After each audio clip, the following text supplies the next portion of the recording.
Okay and welcome back. तो next जो video की सीरीज़ में उस पर काइनेमेटिक्स के बाद हमारा एनएलएम आता है तो हम उस पर अपने 15 क्वेश्चंस करवाएंगे टॉप के, ये जिससे हम हमारा जेई मेंस का जो होगा वो प्रॉपर रिवीजन हो जाएगा। ओके, हैंडराइटिंग थोड़ी ज़्यादा अच्छी है तो देखिए सब। ओके 15 क्वेश्चंस करेंगे एनएलएम के, जिससे हमारा प्रॉपर रिवीजन हो जाएगा। ये उसी बंदे को समझ में आएगी जिसने थ्योरी पढ़ रखी है, इसकी थ्योरी जो है वो क्लियर है, उसने प्रॉब्लम प्रैक्टिस कर रखी है अच्छे से। उसके पास क्या करना है, कुछ क्वेश्चंस करने हैं जिससे उसका क्या हो, ये सारा जो उसने पीछे कर रखा हो वो रिवाइज हो जाए। ठीक है, तो अब हम वही करेंगे इस वीडियो में, यही होगा आने वाले 1-1.5 घंटे में वही हम सॉल्व करेंगे। तो हम 15 क्वेश्चंस करेंगे and let's start from the first question जो कि स्क्रीन पे आ गया होगा। ओके, तो हम इस क्वेश्चन को रीड करते हैं।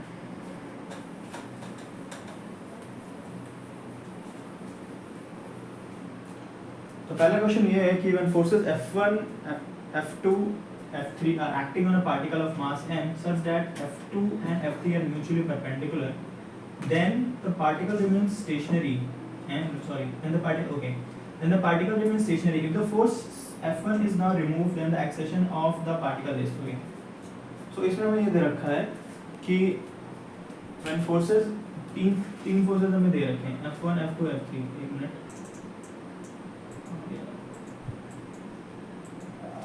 तीन फोर्सेस हमें दे रखे हैं F1, F2, F3। गिवन दिमाग में लेके चलना, F1, F2, F3 हमें दे रखा है। ये भी दिया है कि F2 is perpendicular to F3, mutually perpendicular, यानी F2 और F3 एक दूसरे के परपेंडिकुलर है। ठीक है, ये भी दे रखा है, F1, F2, F3 फोर्सेस दे रखी हैं। उसके बाद बोला गया particle remains stationary if the force F1 is now removed, then the acceleration of the particle is okay. तो ये हम मान लेते हैं हमारा एक पॉइंट मास था जिसमें हमारी फोर्सेस एक्ट कर रही थी। ठीक है, पहले दे रखा है F1, F2, F3 तीन तरह की फोर्स दे रखी हैं एंड एडिशनली दे रखा है कि F2 F3 के परपेंडिकुलर है। तो F2 मेरा ये हो गया, ठीक है, F3 मेरा ये हो गया, परपेंडिकुलर से बना देना है, 90 डिग्री बन गया।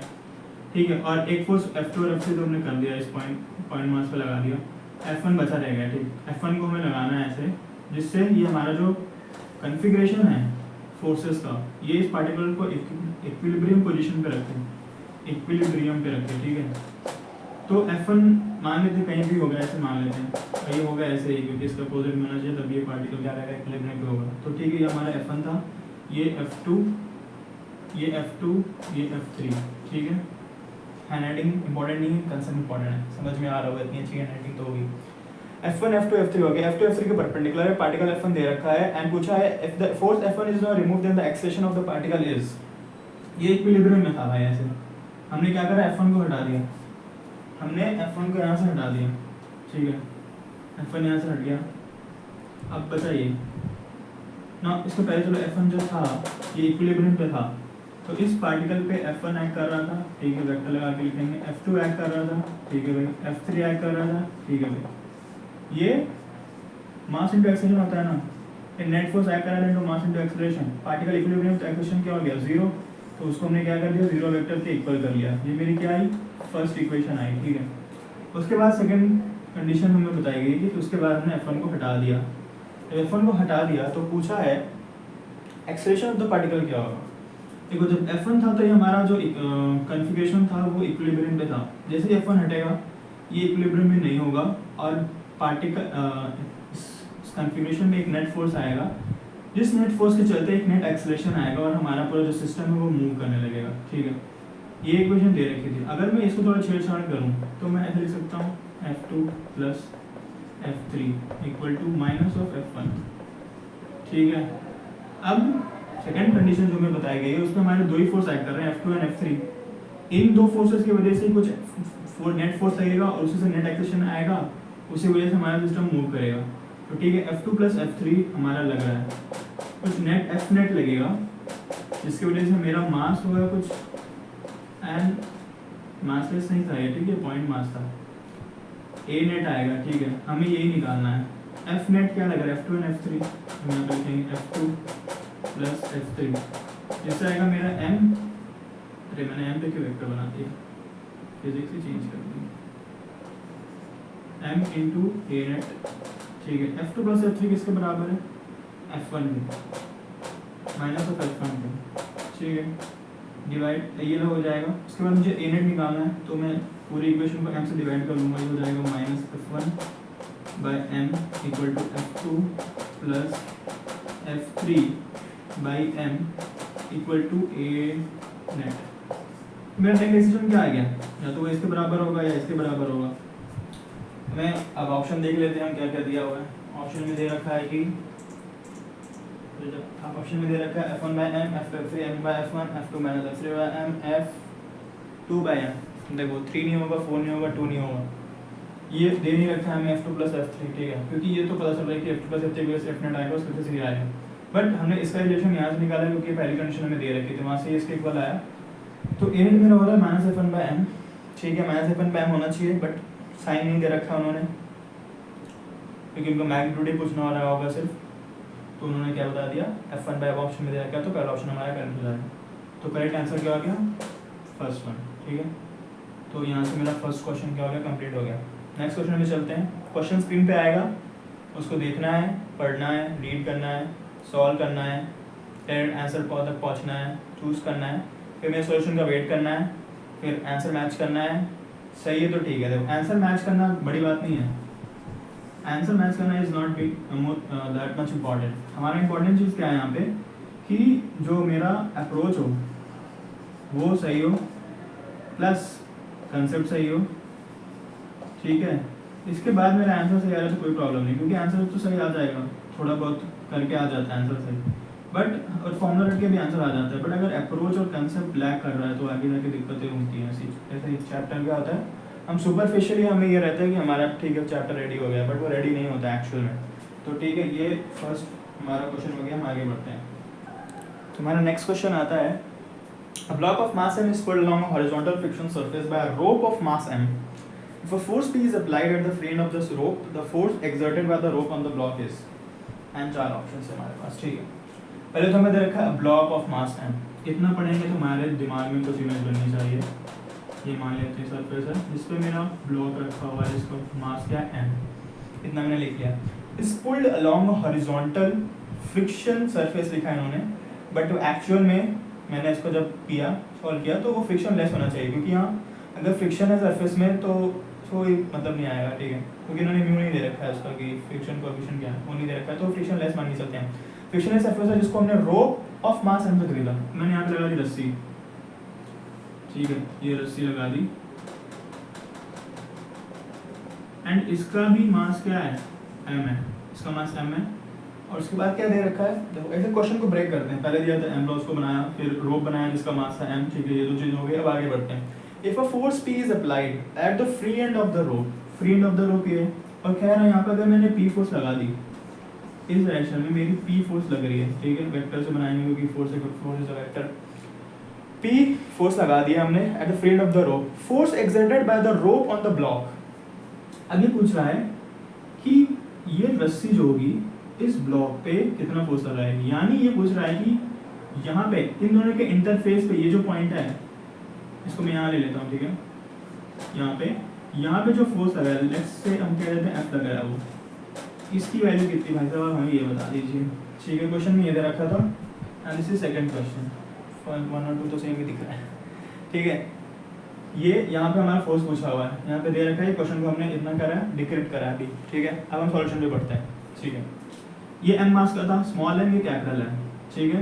यहाँ पे मैंने p फोर्स लगाया, तो इसका जो बेस्ट अप्रोच, मैं सॉल्यूशन जो भी बता रहा हूँ वो मैं खुद कैसे सॉल्व करता था, मैं खुद कैसे अप्रोच करता, और जो बेस्ट अप्रोच होगी, ठीक है, वैसे वो वाला सॉल्यूशन मैं बता रहा हूँ। तो ठीक है, अब मैं इसको ना ऐसा नहीं मानूंगा, मैं इसको ऐसे मानूंगा कि ये मेरा एक ब्लॉक था m का, और इसके साथ ही मैंने इसका मास बढ़ा दिया, मास बढ़ाया, और मैंने इसमें m और ऐड कर दिया। ये इसको मैं ऐसे मान के पहले सॉल्व करूँगा, ठीक है, एंड यहाँ पे p लगा दिया।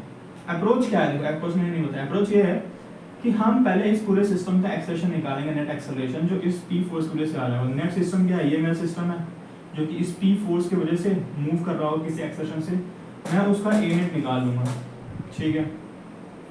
नाउ अगर मान लो दो चीज़ें हैं, ये m है और ये m है, ये तो पता ही होगा, कि जब इसको हम खींचते हैं किसी एफ नेट से, यहाँ पे एफ नेट लगाते हैं, तो ये जो पूरा सिस्टम मूव करेगा, पूरे सिस्टम का ए नेट जो होगा वो क्या होगा, सेम होता है, ठीक है।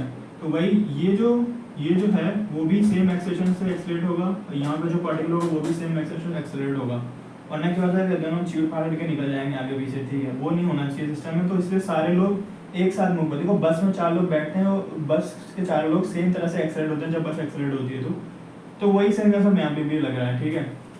तो हम ए नेट निकालेंगे, फिर हमारा ये जो एम मास का जो ऑब्जेक्ट है वो भी सेम ए से मूव करना चाहिए। तो यहाँ पे हम फोर्स लग रहा है, किस फोर्स की वजह से ये एक्सेशन आ रहा होगा अगर हम देखेंगे तो ये एफ क्या होना चाहिए हमारा, एम इंटू ए। तो हमें बस एक्सेशन निकालना है सिस्टम का एक्सेशन क्या होगा, मैंने ये ऐसे माना सिस्टम को एम प्लस एम, ये किसी एक्सेशन से मूव कर रहा है, इसी एक्सेशन से मूव कर रहा है।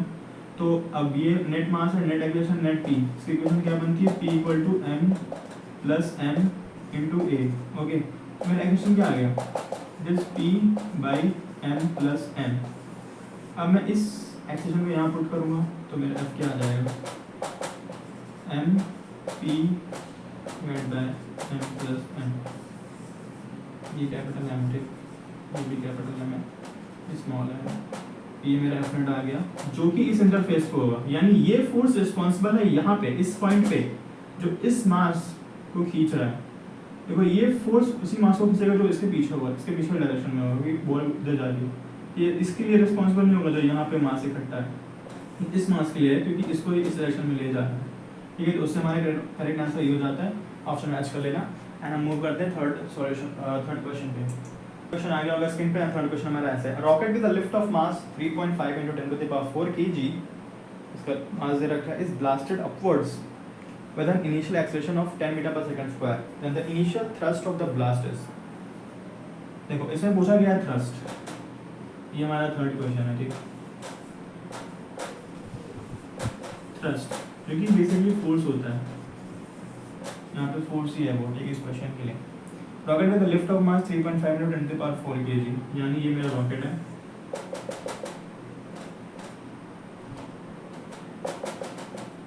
इसका लिफ्ट ऑफ मास जो m है वो दे रखा है कितना, 3.5 × 10⁴ kg। ये इजी है, इसमें बस कुछ नहीं करना। एंड उसका क्या दे देगा, इनिशियल एक्सेलरेशन भी दे देगा अपवर्ड डायरेक्शन में जो कि है 10 मीटर पर सेकंड स्क्वायर। तो थ्रस्ट पूछा है, तो बेसिकली फोर्स पूछा है, ठीक है, क्योंकि इनिशियली इसका कोई मास नहीं चेंज हो रहा है, ना एक्सेलरेशन वेलोसिटी चेंज हो रही है, वेलोसिटी तो चेंज होगी बट इनिशियल जो इसको अपवर्ड फोर्स लगेगा, देखो ये रेस्ट पे था, इसका मास ये था, इनिशियल एक्सेलरेशन को दे देगा 10 मीटर पर सेकंड, ये ऊपर में जाएगा, ठीक है, ऊपर के डायरेक्शन में जाएगा। तो पूछा है उसका थ्रस्ट क्या होगा, फोर्स क्या होगा, फोर्स तो क्या होगा, सिंपल एम ए निकाल लेना, इसको एम इन मल्टीप्लाई कर देना और तुम्हारा जो ऑप्शन है मैच लेना, जो कि पहला ऑप्शन है, ठीक है। तो ये क्वेश्चन हो गया जो भी इजी था, पता नहीं मैंने इसको क्यों ले लिया बट ले लिया, ठीक। अब आगे चलते हैं फोर्थ क्वेश्चन पे। फोर्थ क्वेश्चन है मेरा कुछ इस प्रकार, ठीक है। फोर्थ क्वेश्चन में हमें दे रखा है मेरा particle of mass 0.3 kg subjected to a force F equal to -kx with k इतना। Okay, what will be its initial acceleration if it is released from a point 20 cm away from the origin. What will if it is released from a point 20 cm away from the origin? Particle of mass constant subject to a force F equal to -kx with k equals to इतना। Okay, ठीक है, मेरा मास दे रखा है मुझे 0.3 kg, okay, force दे रखा है मेरा -kx, ठीक है, k की वैल्यू भी दे रखी है, k है मेरा 15 न्यूटन पर मीटर। उसके बाद what will be its initial acceleration if it is released from a point 20 cm away from the origin। तो हम अपना एक्सिस बना लेते हैं, जैसे हमारा x axis, this is our y axis, यहाँ पे मेरा x इक्वल टू 20 सेंटीमीटर है और ये मेरा ओरिजिन है। यहाँ से मैंने इसको छोड़ा है इस पार्टिकल को, इसका पोजीशन लगी है -kx जो कि x पर डिपेंडेंट है, मतलब इसलिए यहाँ पे पता चल रहा है। इसका मास हमें दे रखा है, ठीक है, released from 20 cm away from the origin। What will be its initial acceleration if it is released from a point 20 cm away from the origin? देखो सिंपल है, फोर्स जो है वो k इंटू एक्स दे रखा है, ठीक है। x यहाँ पे मेरा क्या है, displacement from the origin, x मुझे पता है क्या है 20 सेंटीमीटर है, ठीक है। तो मैं क्या करूँगा, फोर्स मेरा इतना लग रहा होगा यहाँ पे। अगर ये ओरिजिन पे होता तो क्या होता, इस पर 0 फोर्स लग रहा होता, ठीक है। बट ये हमारा ओरिजिन से 20 सेंटीमीटर पे है, तो हम एक्स की वैल्यू यहाँ 20 डालेंगे। 0 पे होता तो हम 0 डालते हैं, एफ नेट 0 आता। यहाँ पे मेरा 20 centimetre away from the origin, तो हम यहाँ पे 20 लिखेंगे। तो मेरा एफ क्या आ रहा है, एफ इज के इंटू 20 जिस 15 इंटू 20। अब यहाँ पे यूनिट्स का खेल हो जाएगा, यहाँ पे थोड़ा सा 20 सेंटीमीटर है, इसको कन्वर्ट करेंगे 20/100 हो जाएगा। तो ये गया, ये 5, ये 3, तो ये कितना आ गया, 3 न्यूटन आ गया, ठीक है। मेरा इतना फोर्स लग रहा है इस डायरेक्शन में, इस पार्टिकल के ऊपर कितना लग रहा है, 3 न्यूटन का फोर्स लग रहा है। अब ये 3 न्यूटन का फोर्स लग रहा है इस पॉइंट पे, इनिशियल एक्सेलरेशन पूछा है, तो हमें फोर्स से पता चल गया इसकी वजह से यहाँ पे कितना लगेगा, जो कि लग रहा है हमारा 3 न्यूटन। मास दे रखा है। अब एफ क्या होता है मेरा, एफ तो हमारा ये रट रखा है हमने, F equals to M into A. तो एफ यहाँ पे हम लिखेंगे 3 न्यूटन, न्यूटन यूनिट बता देते हैं। मास मेरा कितना था 0.3 इंटू ए, ये कटेगा 10 टाइम्स जाएगा, एक्सेलरेशन मेरा कितना आ गया 10 मीटर पर सेकंड स्क्वायर। ये भी इजी होगा, ये तो हो जाना चाहिए, क्लास 10 वाले कर लेते हैं, ठीक है। तो 10 मीटर पर सेकंड स्क्वायर था, सिंपल था। अभी हल्का हल्का चल रहा है, आगे अच्छे क्वेश्चन भी आएंगे, ठीक है। तो यहाँ से मेरा कौन सा क्वेश्चन हो जाता है, 4th क्वेश्चन हो जाता है। हम मूव करते हैं नेक्स्ट क्वेश्चन पे, ठीक है। एंड नेक्स्ट क्वेश्चन, ये नेक्स्ट क्वेश्चन स्क्रीन पे आ गया होगा, एंड ये है वो क्वेश्चन इस तरह है थोड़ा। A mass of m kg suspended by a weightless string, the horizontal force that is required to displace it until the string makes an angle of 45 degree with the initial vertical direction. Okay, ठीक है। कुछ अंग्रेजी दे रखी है हमें, हमारा ये 4था question है। हम फिर से पढ़े क्वेश्चन को, तुम लोग सॉल्व कर रहे होगे, उसके बाद क्वेश्चन देख रहे होगे, मैं ये लेके चल रहा हूँ। A mass of m kg is suspended by a weightless string, ठीक है भाई। ये मेरा यहाँ से था, यहाँ से मैंने स्ट्रिंग लगाई, ठीक है। थोड़ा सा यहाँ से मैंने m मास को लटका दिया। The horizontal force that is required to displace it until the string makes an angle of 45 degree with the initial vertical direction is। अब ये बोल रहा है कि मैंने इस डायरेक्शन में, हॉरिजॉन्टल डायरेक्शन में इस पर कुछ फोर्स लगाया, ठीक है। जब हम इधर फोर्स लगाएंगे तो ये ऐसे मूव करने लगेगा, ठीक है। तो जब कुछ समय बाद यहाँ से हमारा 45 डिग्री का एंगल बनाएगा, ठीक है। एंड वो यहाँ पे आ जाएगा, ठीक है। तो इसको यहाँ से यहाँ तक जाने में मुझे एफ फोर्स लगाया है, इसकी वैल्यू क्या होगी आप ये बता दीजिए, उसने ये पूछ रखा है, ठीक है। तो क्वेश्चन ऐसे होगा, मास of m kg suspended bye weightless, ठीक है। इनिशियल डायरेक्शन, ठीक है, सब कुछ सही है। Initial vertical direction is mass force हमसे पूछा गया, ठीक है। तो हम ले लेते हैं, स्ट्रिंग जो होता है वो अपने साइड में इसका फोर्स लगाएगा, टी से मान लेते हैं, नीचे mg लग रहा होगा। जब वो यहाँ पे आएगा तो यहाँ पे भी उस पर क्या लग रहा होगा, mg, ठीक है। f यहाँ पे लग रहा होगा एंड यहाँ पे t लग रहा होगा। तो हमसे f पूछा गया है, देखो। तो हमारा क्वेश्चन ये है, f हमें पूछा गया है, ठीक है। तो इस क्वेश्चन को बेस्ट अप्रोच होगी कि हम इसमें लगाएं वर्क एनर्जी थ्योरम अपना, ठीक है। WET लगाएंगे हम, वर्क एनर्जी थ्योरम। तो उसमें क्या होता है, क्या work done by all the forces is 0, sorry is not 0, is delta के, ओके, इज डेल्टा के, okay. Work done by all the forces. अब यहाँ पे 3 तरह की फोर्स हैं, एक है मेरी जो एफ मैंने लगाई है, एक है मेरी टेंशन फोर्स, और एक है मेरी ग्रेविटेशनल फोर्स। पहले हम एलिमिनेट कर देते हैं टेंशन फोर्स को, क्योंकि टेंशन फोर्स जब इसको हम ऐसे फोर्स लगाएंगे तो ऐसे मूव करेगा, एक सर्कुलर पाथ में मूव करेगा, तो टेंशन हमेशा इस पाथ के परपेंडिकुलर होगा। हम जानते हैं कि वर्क डन होता है एफ इंटू एल, जहाँ पर मेरा एफ है फोर्स और एल क्या है लेंथ, एल क्या है distance covered in the direction of that force. तो एफ तो मेरा परपेंडिकुलर है एंड से डॉट प्रोडक्ट, जिसको हम जानते हैं कि 90 डिग्री पे होता है, तो इसका क्या हो जाता है, वर्क डन 0 हो जाता है। तो सिंस हमारा जो टी है वो परपेंडिकुलर है हमारे किसके, इस डायरेक्शन ऑफ मोशन के, तो वर्क डन बाय टी क्या हो गया, वर्क डन बाय टी क्या हो गया, 0। Okay, work is a scalar quantity, मैं पता नहीं क्या था, ओके, वर्क इज स्केलर हो गया। तो वर्क डन बाय टी फिर से बना plus work done by F plus work done by gravity is delta के। अब हम इसको यहाँ से लेके यहाँ पे ले जा रहे हैं, ठीक है। डिस्प्लेस इजी से डिस्प्लेस करें जब तक कि यहाँ पे ना आ जाए, 45 डिग्री ना बना लें। तो यहाँ पे मेरी इनिशियल वेलोसिटी क्या थी 0, फाइनल वेलोसिटी क्या हो जाएगी 0। इनिशियल और फाइनल वेलोसिटी मेरी 0 है, तो मेरा डेल्टा के क्या हो जाएगा 0, क्योंकि कहने के नीचे हमारी वेलोसिटी डिपेंड करता है हमारी, यहाँ पे भी वेलोसिटी 0, यहाँ पे भी वेलोसिटी, डेल्टा के is our 0. So basically it's this is also 0, so W by F plus W by G is 0. Okay, W by F क्या होगा, F इस डायरेक्शन में लग रहा है तो हम उसी डायरेक्शन उसी डिस्प्लेसमेंट को हम कंसीडर करते हैं जो इस F के डायरेक्शन में लग गई. ये यहाँ से लेके यहाँ तक आया तो देखो ये था मेरा L था, L लेंथ की रोप थी हमारी, ये भी L था, L cos 45 ये हो जाएगा L cos 45. ठीक है, L cos 45 ये मेरा इतना जो हो जाएगा length, this is L cos 45. ये तो तुम्हें पता होना चाहिए. ये हो जाएगा कितना L sin 45, L cos 45 L sin 45. तो वर्क डन बाय फोर्स क्या हो जाएगा, this F into this L sin 45. ये कितना डिस्प्लेस कर रहा है इसके डायरेक्शन में, L sin 45 plus work done by gravity. Gravity हमारी नीचे लग रही है mg. डॉट प्रोडक्ट लेंगे हम, डिस्प्लेसमेंट अपोजिट डायरेक्शन में होगा. ठीक है, जब डॉट प्रोडक्ट लेंगे तो cos 180 डिग्री आएगा वहाँ पे. cos 180 डिग्री क्या होता है -1, तो यहाँ प्लस को डायग्राम लिख लेते हैं minus mg into this displacement. ये डिस्प्लेसमेंट मेरा कितना होगा, देखो ये L था, ये L था एंड ये L cos 45 है, तो ये कितना आ जाएगा L minus L cos 45. This L minus L cos 45 कितना होता है 1/√2, तो इसको मैं डाल लेता हूँ 1/√2 which is equal to 0, is equal to 0. तो हम यहाँ से सॉल्व करेंगे तो मेरा ये L कट जाएगा, sin 45 इज ऑल्सो 1/√2. अगर हम इसको सॉल्व करेंगे तो ये हो जाएगा F/√2.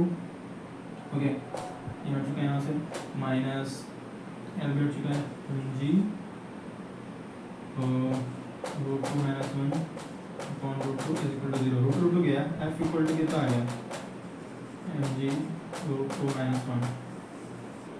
ये तो वेक्टर ही होगा, तो ये मेरा आंसर आ गया. ठीक है, तो इसका करेक्ट आंसर ये आ चुका है.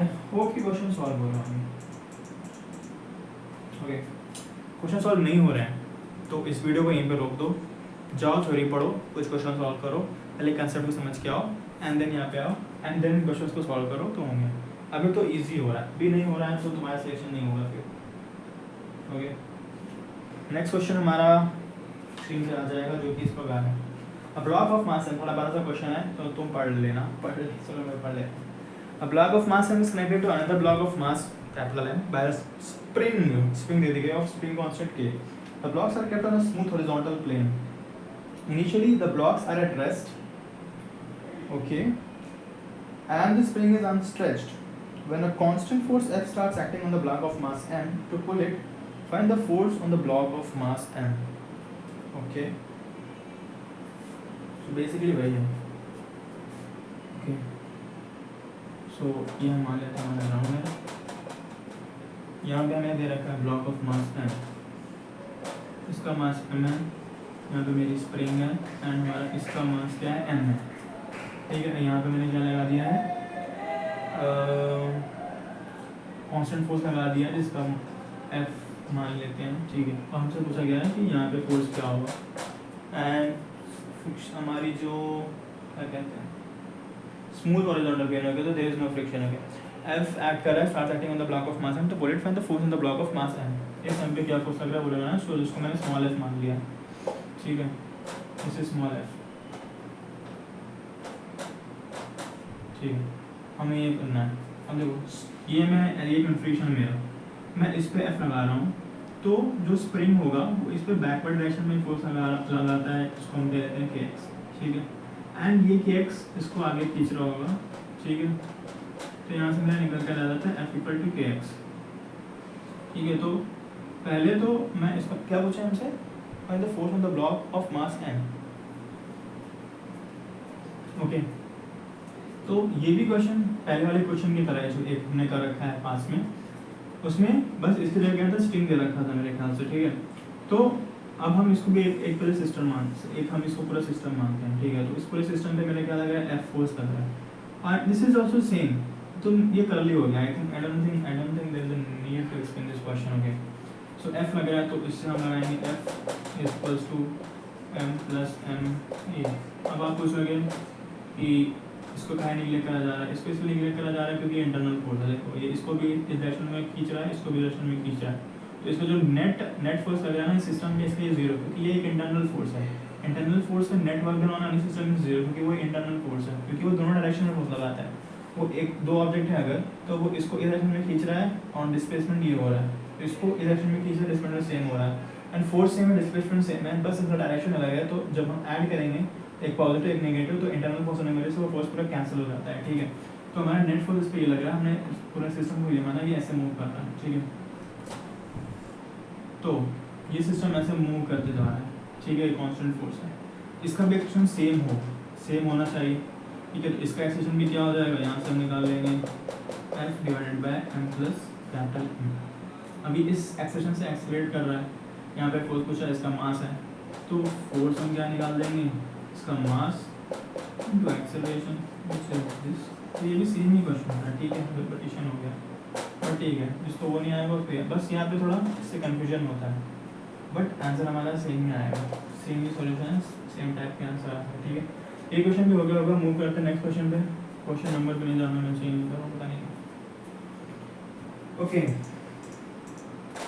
मूव करते हैं 7th क्वेश्चन पे। 7th क्वेश्चन स्क्रीन पे आ गया होगा, जो कि इस प्रकार होगा, इस तरह से, जो कि है कि two fixed frictionless inclined planes making an angle 30 degree and 60 degree with the vertical as shown in the figure. Okay, two blocks A and B are placed on the two planes. Two blocks A and B are placed on the two planes. What is the relative vertical acceleration of A with respect to B? तो ये है मेरा question, जो कि okay ठीक है। ये है एक प्लेन जिसका ये एंगल हमें दे रखा है 60 degree, and there is another plane जो कि कुछ इस प्रकार है, इसका एंगल है 30 डिग्री, ठीक है, 60 डिग्री पे 30 डिग्री। अच्छा, रफ ड्राइंग, यहाँ पे मैंने ब्लॉक ए को रख दिया है, यहाँ पे मैंने ब्लॉक बी को रख दिया है, ठीक है। जब ब्लॉक ऐसे होगी, देखो ग्रेविटी तो लग रही है, हमसे पूछा है कि वर्टिकल इनका एक्सप्रेशन क्या होगा, तो मतलब लगता है कि भाई ये भी चीज़ नीचे जाएगी, ये भी चीज़ नीचे जाएगी, ओके ठीक है। यहाँ से हमारा आंसर बनता है डी, जो कि गलत होगा, क्योंकि ये जो मूव करेगा वो इस डायरेक्शन में मूव करेगा नेट, ये इस डायरेक्शन में मूव करेगा नेट, एंड देख लो इनका स्लोप चेंज है, इस स्लोप का एंगल है 60 डिग्री, इस स्लोप का एंगल थोड़ा कम है 60 डिग्री 30 डिग्री। तो इनमें पूछा है क्या, हमारा रिलेटिव वर्टिकल एक्सेलरेशन पूछा गया है, ठीक है। तो ये कुछ एक्सेलरेशन इधर जा रहा है, ये इधर से जा रहा होगा, ये थोड़ा ज़्यादा जाएगा क्योंकि ये थोड़ा स्टीप है। देखो ऐसे था तो पूरा जी लग रहा था, अगर ऐसे हो जाता है, यहाँ पे रखा जाता है ज़मीन पे, कुछ एक्स्ट्रा नहीं होता, एंड यहाँ से ये थोड़ा 60 डिग्री पे बना रहा है, तो ये थोड़ा ज़्यादा एंगल लगेगा, तो ज़्यादा एक्सेलरेशन लगेगा, इसका थोड़ा कम लगेगा, ठीक है। तो इसका मान लेते हैं A1 एक्सेलरेशन है, इसका मान लेते हैं A2 एक्सेलरेशन है, ठीक है। अब सारा जो सॉल्यूशन इस क्वेश्चन का आता है वो आता है जी को ब्रेक करना। जब जी को हम ब्रेक करेंगे तो वो इस डायरेक्शन में लगेगा जी साइन 60, ओके, एंड इसके परपेंडिकुलर लगता है जी कॉस 60। सारे बेसिस पता होने चाहिए तभी होगा, ठीक है। इस पर लगेगा जी साइन 30, जी कॉस 30, ये लग गया जी साइन 60, जी साइन 30, ओके। इससे पूछा क्या है, रिलेटिव ना,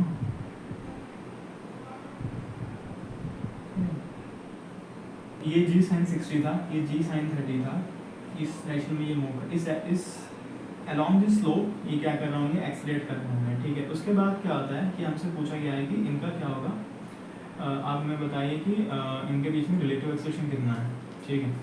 तो मैं जो इस एक्सेलरेशन को जो इस इनके स्लोप के डायरेक्शन में आए ना, उसको मैं फिर से ब्रेक कर दूंगा अपनी एक्स और वाई एक्सिस के बीच में, इसके इस कंडीशन में वो नीचे होगा, ठीक है, क्योंकि ये ऐसे लग रहा है नीचे आएगा, तो इसको मैं ब्रेक करूँगा, ये 60 है, ठीक है। तो यहाँ से ये भी क्या होगा 60 होगा, ज्योमेट्रिक प्रॉपर्टीज बताऊँगी तुम्हें। जी साइन 60 है, ये कॉस 60 है, तो ये कितना हो जाएगा, इसका कितना हो जाएगा g sine 60 cos 60, and from the same principle इसका कितना हो जाएगा इस डायरेक्शन में जी साइन 30 कॉस 30, ओके। नीचे के डायरेक्शन में क्या लग रहा होगा, जी साइन 60 तो पहले आएगा, यहाँ पे कॉस 60 था, यहाँ पे कितना हो जाएगा साइन 60, ये क्या था जी साइन 30, एंड फिर से कितना हो जाएगा जी साइन 30, तो ये मेरे कितना आ जाएगा जी/2, ये कितना आ जाएगा b/2, ओके, एंड ये कितना आ जाएगा sign 60 cos 60, so sin 60 is what, √3/2, cos 60 is 1/2, तो ये √3g/4 इज 30 ये g √3/4 ये सेम आएगा, ठीक है। तो देखो अब ये दोनों ऐसे हॉरिजॉन्टल में इनका एक्सेलेरेशन क्या आ गया, सेम आ गया, तो रिलेटिव एक्सेलेरेशन भी जीरो हो जाएगा। पहले इसके पहले काइनेमैटिक्स के चैप्टर में भी ये एक्सप्लेन करा था बहुत बार। तो हॉरिजॉन्टल में कि एक्सेलेरेशन इक्वल है तो रिलेटिव एक्सेलेरेशन क्या हो गया, जीरो। तो ए आर मेरा जो एक्स में है वो आ गया जीरो, ओके। देखो वाई में ये 3g/2 है, ये g/2 है, तो जब सब्ट्रैक्ट करेंगे तो 3g/2 माइनस g/2 ऐसे कितना आ जाएगा g, because it's 1.5 g, it's 1.5 g। ये क्या आंसर है हमारा जी। तो इससे हमारा करेक्ट ऑप्शन क्या होता है, जो भी हो, बट वर्टिकल में ये जी होगा। और ट्रिकी क्वेश्चन था, नहीं समझ में आया दोबारा देखना। बस हमें एक्सेलेरेशन को ब्रेक करके उनको फिर से ब्रेक करके रिलेटिव एक्सेलेरेशन हमें यानी माइनस करना था acceleration of second from the perspective of first, ऐसे निकालना था। तो वर्टिकल में आया कि हमारा हॉरिजॉन्टल में क्या है, दोनों का एक्सेलेरेशन सेम आ रहा है, वर्टिकल में मेरा सब्ट्रैक्शन पे जी आ रहा है। तो net acceleration is in downwards, g की वैल्यू मैंने 9.8 ले रखी है, तो इस हिसाब से मेरा थर्ड ऑप्शन को आ जाएगा करेक्ट,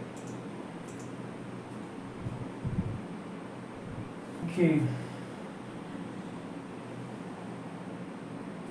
तो मूव करते हैं अपने नेक्स्ट क्वेश्चन पे। नेक्स्ट क्वेश्चन हमारी स्क्रीन पे आ गया होगा कुछ ऐसे, जो कि है ये body of mass 5 kg under the action of constant force F, जो कि हमें दो म्यूचुअल परपेंडिकुलर डायरेक्शन में ब्रेक करके दे रखी है, has velocity at the t=0 यानी इनिशियल वेलोसिटी में दे रखी है।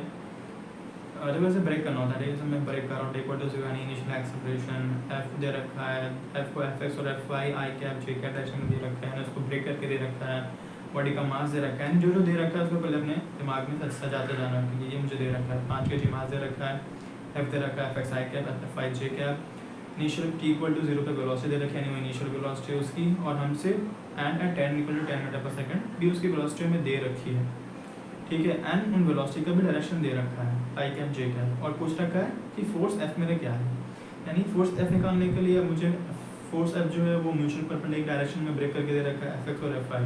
तो एफ निकालने के लिए मुझे क्या निकालना पड़ेगा, एफ एक्स और एफ वाई, ठीक है। इनिशियल वेलोसिटी मुझे दे रखी है, फाइनल वेलोसिटी भी दे रखी है 10 सेकंड बाद। तो it's more of a kinematics question, इसमें एनएलएम लाइक ज़्यादा नहीं है, बस F equal to M A लग रहा है, बाकी काइनेमैटिक्स है।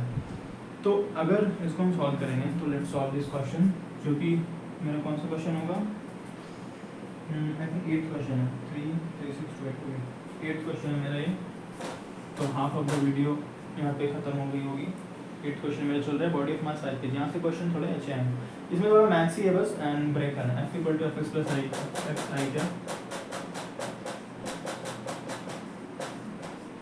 जी क्या ये दे रखा है, okay. Body of mass 5 kg, मास क्या है बॉडी का 5 kg दे रखा है, ओके हिल गया क्या, सॉरी। t=0 पे v भी दे रखा है मेरा, यानी उसको मैं u मान लेता हूँ, ठीक है, क्योंकि u हम जनरली जो मानते हैं वो इनिशियल मानते हैं। t=0 वो दे रखा है मुझे 6i cap - 2j cap, unit जो हमारी है यूनिट लगेंगी, एंड t=10 सेकंड, जो कि मेरी फाइनल वेलोसिटी मान लेते हैं इस केस में, जो कि क्या दे रखी है 6j क्या मीटर/सेकंड, ठीक है।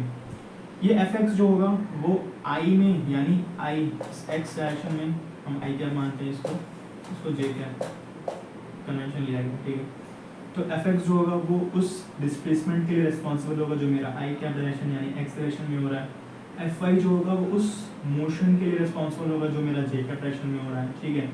तो जब इंडिपेंडेंटली साइज दे रखे तो हम इंडिपेंडेंटली सॉल्व कर लेते हैं। पूछा गया है द फोर्स f, यानी हमें fx और fy निकालना है, ठीक है।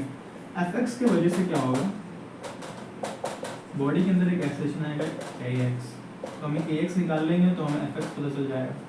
इस तरह fy भी क्या होगा, इट्स मास इनटू ay में कुछ एडिशनल आ जाएगा, ay निकाल लेंगे तो मेरा fy आ जाएगा, fx fy निकाल लेंगे तो f आ जाएगा, ओके। तो अब ये दे रखा है इनिशियल वेलोसिटी, तो वही बताएं कि हमें ये v फाइनल ये एट 10 सेकंड दे रखा है, ठीक, एट 10 सेकंड, तो हमें v फाइनल भी दे रखा है, तो जब हम इसको अप्लाई करेंगे तो क्या हो जाएगा, इनिशियल वेलोसिटी ये थी v = u + at, हाँ v = u + at से काम बन जाएगा यहाँ पे, v = u + at, what is v, x direction में अगर हम बात करें, मैंने डिवाइड कर दिया इसको x डायरेक्शन में, equal two plus A D v which is final velocity. LS में क्या है, j क्या अपने पूरी वेलोसिटी है, तो इसकी वेलोसिटी क्या होगी 0 0 u what is u 6 plus a ही तो फाइंड करना है, ax जो कि हमारा t 10 सेकंड के बाद ax क्या हो गया -6/10 ओके ax आ गया। सिमिलरली y निकालेंगे तो b मेरा 6 है, नीचे जो कितना था -2 प्लस ay इंटू टी जो कि कितना था 10, तो 6 to 8/10 equal to A Y. उसमें ए से वाई आ गया, हम ए से वाई को यहाँ पे पुट करूँगा, मास 5 है, तो जब मैं एफ एक्स निकालूंगा तो एफ एक्स क्या होगा M into X, F X मेरा क्या जाएगा 5 times this, okay 5 times this is how much 2 x -3 I क्या ओके प्लस हो गया नॉट प्लस, यहाँ से हम ऐसा निकाल लेते हैं, ये 5 हो जाएगा 5 times of this which is 4, ठीक है इसका इसका हम वेक्टर सम लेंगे जो कि हमें वेक्टर नोटेशन में दिया रखा है, तो क्या हो जाएगा माइनस a प्लस पोजीशन जो कैंसिल हो जाएगा। तो इसमें से कुछ था नहीं, बस क्वेश्चन को बड़ा देखने अच्छा वो लगता है, बट एक बार रीड करना चाहिए, उसके बाद डिसीजन लेना चाहिए कि सॉल्व करना है कि नहीं। ये मैं एग्जाम के लिए बता रहा हूँ, यहाँ पे तो सॉल्व करना है। ओके सो ये एक क्वेश्चन भी हो गया, fine move on to 9th question जो कि मेरा स्क्रीन पे आ गया होगा, आप पढ़ो इसको सॉल्व करो एंड अब सॉल्व कर लिया होगा and let's move. So question इस प्रकार थोड़ा लिफ्ट इज मूविंग डाउन, एक लिफ्ट है, मैं एक लिफ्ट के अंदर हूँ जो कि नीचे जा रही है, जिसका एक्सेलेरेशन ए है, ए एक्सेलेरेशन से लिफ्ट नीचे जा रही है, okay a man in the lift drops a ball inside the lift. अब वो मैन है, मैं ही मान लेता हूँ, मैं अपने आप को मान लेता हूँ, मैं खुद हूँ उस लिफ्ट के अंदर, मैं हूँ मैं, ठीक है drops a ball inside the lift. मेरे पास एक बॉल थी, मैंने जेब से निकाली, मैंने उस बॉल को ड्रॉप कर दिया, ठीक है the acceleration of the ball as observed by the man in the lift, okay अब ये बॉल नीचे जा रही होगी, ठीक है इसका कुछ एक्सेलेरेशन होगा उस टाइम पे, जब मैं उसको छोड़ने के बाद कुछ एक्सेलेरेशन होगा उस बॉडी का, वो नीचे जा रही है, I am in the lift, मैं हूँ, मेरे पर्सपेक्टिव से, मेरे फ्रेम ऑफ रेफरेंस से उस बॉल का एक्सेलरेशन क्या होगा, ये सवाल है पहला। एक और सवाल है इसके अंदर, and man standing stationary on the ground, और समझ लो ये लिफ्ट नीचे जा रही है, लिफ्ट ऊपर नीचे जा रही है, फ्लोर पे मान लेते हैं कि कोई है, मेरा फ्रेंड है कोई एक, वो भी है, वो मेरे लिए वेट कर रहा है, वो मुझे देख रहा है, मान लेते हैं जो हमारी लिफ्ट है वो कैसी ट्रांसपेरेंट है, उससे सब दिखता है, जो कांच वाली लिफ्ट होती है, ओके तो ये दो लोग हैं, एक मैं हूँ, मेरा फ्रेम ऑफ रेफरेंस है बॉल पे, एक जो मेरा दोस्त है जो कि फ्लोर पे, उसका फ्रेम ऑफ रेफरेंस है, दोनों की फ्रेम ऑफ रेफरेंस से हमारा एक्सेलेरेशन क्या होगा उस बॉल का। तो पहले तो मेरा क्या होगा, मैं उस बॉल का एक्सेलेरेशन निकालूँ, अपना एक्सेलेरेशन मुझे पता हो, उसके बाद क्या हो, रिलेटिव में क्या करते हैं सब्ट्रैक्ट कर देते हैं, मेरा एक्सेलेरेशन माइनस बॉल का एक्सेलेरेशन, ऐसे पता चल जाएगा, ठीक है। तो एक रिलेटिव क्वेश्चन है, मेरे फ्रेम ऑफ रेफरेंस से और जो मेरा दोस्त फ्लोर पे खड़ा हुआ है, दोनों की फ्रेम ऑफ रेफरेंस से बीच में एक्सेलेरेशन क्या होगा, क्या वो सेम होगा पहले, तो सेम तो नहीं होगा, ठीक है, क्योंकि मैं ए एक्सेलेरेशन से नीचे जा रहा हूँ, जो मेरा दोस्त है वो ग्राउंड पे खड़ा हुआ है, उसको कोई एक्सेलेरेशन है नहीं, ठीक है। अब मैंने जेब से बॉल निकाली, उसको छोड़ दिया, देखो जब मैंने जेब से बॉल निकाली उसको छोड़ा, तो उसकी जो इनिशियल वेलोसिटी होगी वो होगी जो मेरी उस समय पे वेलोसिटी थी, क्योंकि वेलोसिटी दोनों साथ में मूव कर रहे थे, ठीक है। जब दो चीज़ें टूटती हैं तो ये हाथ और मार कर दो ना, इस डायरेक्शन में सेम वेलोसिटी से जाएंगे, जैसे मैं छोड़ूंगा तो हाथ का जो वेलोसिटी होगी मेरी इस डायरेक्शन में वही इस मार्कर की भी होगी, बट दोनों का एक्शन अलग हुआ। जैसे मैं मार्कर को छोड़ूंगा तो उस पर ग्रेविटी एक्ट करेगी और वो नीचे आएगी ऐसे, ठीक है। सो ग्रेविटी की वजह से उसका एक्सेलेरेशन क्या हो जाएगा जी। इस तरह जब मैंने बॉल को हाथ से निकाला, उसको मैंने छोड़ा, तो उसकी एक्सेलेरेशन क्या होगा, नीचे की डायरेक्शन में हो गया जी। मेरा था नीचे के डाउनवर्ड डायरेक्शन में क्या था ए। जो मेरा फ्रेंड खड़ा है फ्लोर पे, उसका एक्सेलेरेशन क्या था 0। तो क्वेश्चन यहाँ से हमने डिक्रिप्ट कर लिया। अब हम सॉल्व करेंगे। अब थोड़ी सी मैथ में आया, ये नीचे जा रहा था ए एक्सेलेरेशन से, ठीक है। यहाँ पे मैं हूँ, ठीक है, मैंने यहाँ से बॉल उठा ली और मैंने इसको छोड़ दिया, मैंने अपना हाथ ही काट लिया, ठीक है। मेरा एक्सेलेरेशन था क्या, नीचे ए। जैसे मैं बॉल को छोड़ूंगा उसका एक्सेलेरेशन क्या हो जाएगा जी। यहाँ पे मुझे पहुँचना है, ठीक है। यहाँ पे मेरा फ्रेंड है जो कि खड़ा हुआ है, वो इस बॉल को देख रहा है, मैं इस बॉल को देख रहा हूँ। मैं ए से जा रहा हूँ, ये जी से जा रहा है, तो मेरे रेसिप में क्या हो गया, मेरा एक्सेलेरेशन माइनस बॉल का एक्सेलेरेशन ए माइनस जी हो गया। ये भाई साहब कहीं नहीं मूव कर रहा है, तो 0 माइनस जी नहीं, इसकी वजह से क्या हो रहा है, इसका मैग्नीट्यूड से बात करें तो ये नीचे आएगा जी से, इसके रेस्पेक्टिव इसके फ्रेम ऑफ रेफरेंस से, मेरे फ्रेम ऑफ रेफरेंस से इसका एक्सेलेरेशन वो नहीं होगा, मेरा एक्सेलेरेशन माइनस इसका एक्सेलरेशन। करेक्ट ऑप्शन जो होता है मैच के लिए आगे बदल हुआ। सारा सोल्यूशन तो मैंने उस समय बता दिया जब मैं डेमोन्स्ट्रेट करा था क्वेश्चन को कि विजुअलाइज कैसे करना है। तो विजुअलाइजेशन क्लियर हो गया, तो let's move on to next question. तो हमारा जो नेक्स्ट क्वेश्चन है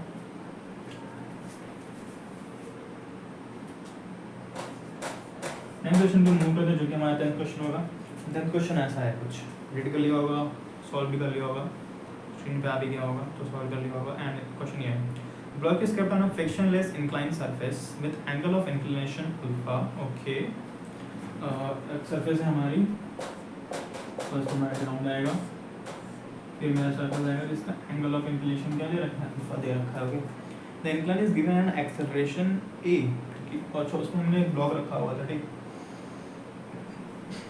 sorry, block is kept on a frictionless inclined surface, ये मेरा ब्लॉक हुआ कुछ इस प्रकार, इसको कुछ मान लेते हैं मास रखा हुआ है। Okay, the incline is given an acceleration A to keep the block stationary, then A is equal to, okay, जब ये ए होता है तो नॉर्मली इस पर ग्रेविटी ऐसे वर्टिकली एक्ट कर रही होती है जी, जब इसको ब्रेक करते हैं तो इस डायरेक्शन में आता है, क्या आता है, जी साइन अल्फा आता है, ठीक है, एंड यहाँ पे आता है जी कॉस अल्फा, इससे मेरे कुछ नॉर्मल आता है, ठीक है, ये सब तुम्हें पता होगा, ठीक है। तो ये जी साइन अल्फा आ गया। अब हमने क्या करा, ये फ्रिक्शनल सरफेस पर रखा हुआ है, ठीक है, हमने क्या करा, इस ब्लॉक को, इस पूरे सरफेस को क्या करा, एक एक्सेशन, ये नीचे आ रहा होगा नॉर्मली, इस केस में नीचे आएगा जी साइन अल्फा से, ये भी ये सरफेस भी क्या है, फ्रिक्शनलेस है, इसका म्यू क्या है मेरा 0 है, इसका भी म्यू क्या है मेरा 0 है, ठीक है, 0 दे रखा है, तो सब कुछ फ्रिक्शनलेस है, जिंदगी चलेगा, ठीक है। ये जी साइन अल्फा से नीचे आएगा। ओके, अब जी साइन अल्फा से नीचे आएगा, इसको रोकने के लिए मैंने क्या करा, ब्लॉक को एक्सेलरेशन दे, ब्लॉक को किस डायरेक्शन में एक्सेलरेशन देंगे, ताकि ये जो मास है में ब्लॉक ऑफ ये सरफेस को हमने एक्सेलरेशन दिया ए, अब वो एक्सेलरेशन जो हमने देंगे इस सरफेस को, वो किस डायरेक्शन में देंगे, एक तो ये डायरेक्शन है, ये डायरेक्शन, ठीक है, ताकि ग्राउंड पर ऊपर है, तो या तो प्लस एक्स में देंगे या माइनस एक्स में देंगे, तो किस डायरेक्शन में देंगे जिससे मेरा जो ये मास है इनका ये ऊपर है, पहले तो इसको तुम डिक्रिप करो। अब वो क्या हो सकता है, ये डायरेक्शन नहीं हो सकती है, क्योंकि यहाँ पे सूडो फोर्स लगेगा। जैसे देखो ना, जब मैं जैसे समझ लो मैं गाड़ी में हूँ, गाड़ी है, ठीक है, गाड़ी मान लो क्या है, वो ये स्लोप है, ये बड़ा सा जो ड्रॉप है वो ये मास में है, जब गाड़ी किसी डायरेक्शन में आएगी तो मुझे धक्का आगे को लगता है, ठीक है, एंड तो मैं आगे की तरफ मूव कर रहा हूँ, एंड ऑलरेडी मेरा आगे की तरफ एक्सेलरेशन है, समथिंग स्लोप पे है बट आगे की तरफ प्लस एक्स डायरेक्शन में जी साइन अल्फा, तो जब मैं पीछे की तरफ लूँगा तो एक्सेलरेशन आगे की तरफ लगेगा, ठीक है। तो जब मुझे इसे ये ऑलरेडी आगे की तरफ जा रहा है तो मैं पीछे तरफ लूँगा तो उसमें उसके एक्सेलरेशन में कुछ और ऐड हो जाएगा, इससे वो रुकेगा तो नहीं और वो तेज़ हो जाएगा, ठीक है। तो रुकने के लिए मुझे क्या पड़ेगा, आगे की तरफ एक्सेलरेशन देना पड़ेगा, ठीक है। तो इसको जो मैंने एक्सेलरेशन दूंगा वो मैं इस डायरेक्शन में दूंगा, इस पे इसको मैंने ए दिया, ठीक है ना, कि पूरे को दिया, ठीक है, ए दिया एंड ये इसमें जा रहा है, ठीक है। तो उसके ऊपर उसकी वजह से क्या होगा, इस पर एक सूडो फोर्स लगेगा जो कि इसको पीछे की तरफ ढकेलेगा, ठीक है, जो अभी मैंने कार और मेरा जो सिनेरियो था वो डिस्कस करा, ठीक है, ए लगेगा and already G sine alpha लग रहा है, ठीक है। तो इस जी साइन अल्फा को बैलेंस करने के लिए इस डायरेक्शन में लग रहा है, हम इसको ब्रेक कर लेते हैं, ये मुझे अल्फा दिया था, इसको ब्रेक करेंगे, ये क्या हो जाएगा, ऐसे इस डायरेक्शन में क्या लगेगा, इसका ए कॉस अल्फा, ठीक है, और समथिंग इस डायरेक्शन में आएगा ए साइन अल्फा, ये लगेगा, ये तो इस डायरेक्शन में लग रहा है, तो ये तो इसको इस और खींच रखे ना, तो ये ऊपर तो जाएगा नहीं, और इसके क्या होगा, इस डायरेक्शन में इसको और मोशन नहीं होगा, बस इसका नॉर्मल में थोड़ा और कंट्रीब्यूट कर देगा ये साइन अल्फा, बाकी ये जो फोर्स आ रहा है इसका पोजीशन में लग रहा है, एंड यही फोर्स क्या होगा, इसको कैंसिल आउट कर रहा होगा, ताकि ये जो मेरा ब्लॉक ऑफ मास है ना ये इक्विलिब्रियम पे रहे। तो हम इसको इक्वेट कर देते हैं, बस ऐसा सॉल्व हो गया, a cos alpha is equal to g sin alpha. देखो बस इतना निकालना था तुम्हें, इसके पीछे क्या था, प्योर लॉजिक प्लस कंसेप्ट एक लॉजिक है, ठीक है। तो बेसिकली कंसेप्ट था उस समय, बस यहाँ पे पहुँचना था, उसके बाद क्या हो गया, a equal to G tan alpha, क्योंकि tan अल्फा का तो क्या होता है मेरा tan अल्फा, तो ये भी हो गया। Let's move on to next question. Okay, so next question थोड़ा बढ़िया है एंड स्क्रीन पे आ गया होगा, एंड ऐसा होगा, ये हमारा है 11th question. Okay okay, so 11th question किस प्रकार है, given in the figure are 2 blocks A and B of weight 20 Newton, okay, and 100 Newton, sorry, 20 Newton and 100 Newton again, respectively. These are being pressed against a wall by a force F as shown. The coefficient of friction between the blocks of point 1 and between the blocks of band between block B and the wall. Okay, so थोड़ा typo हो रखा है. Between the blocks is 0.1 and between the block B and the wall is 0.15. The frictional force applied by the wall on the block B. Okay, so हमारा scenario किस प्रकार है? This is our block B. This is our block A and B. Okay, इनके बीच में कुछ friction है, तो मान लेते हैं फ्रिक्शन जो होता है वो इन कांटेक्ट की वजह से आता है जो बीच में होता है. ठीक है, तो यहाँ पे मैंने F डाल रखा है. ओके, A और B, यहाँ पे भी कुछ फ्रिक्शन है. ठीक है, यहाँ पे म्यू क्या दे रखा है, मेरा म्यू दे रखा है मुझे 0.15. Okay, between the block B and the wall is 0.5. Okay, between the blocks के बीच में दे रखा है mu. Let's say this is mu 2, इधर दे रखा है 0.1. ओके, पूछा क्या गया, the frictional force applied by the wall on the block B. तो मैंने क्वेश्चन यहाँ पे डिक्टेट कर दिया इतना, सॉल्व करो एंड आगे बढ़ो.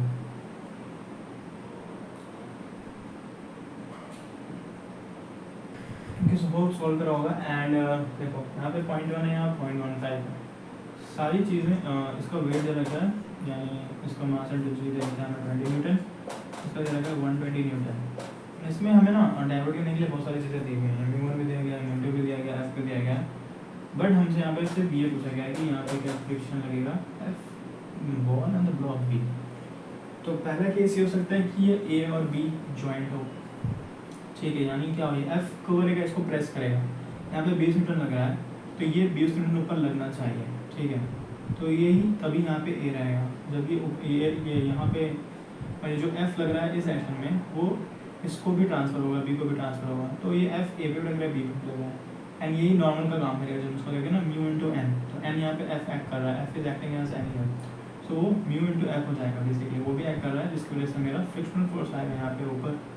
ठीक है, तो वो इस 100 न्यूटन के भार को संभाल के रखा है, यानी 100 न्यूटन का जो वेट है नीचे की जो लग रहा है उसको संभाल के रखा है. ठीक है, एंड यहाँ पे 20 न्यूटन और है.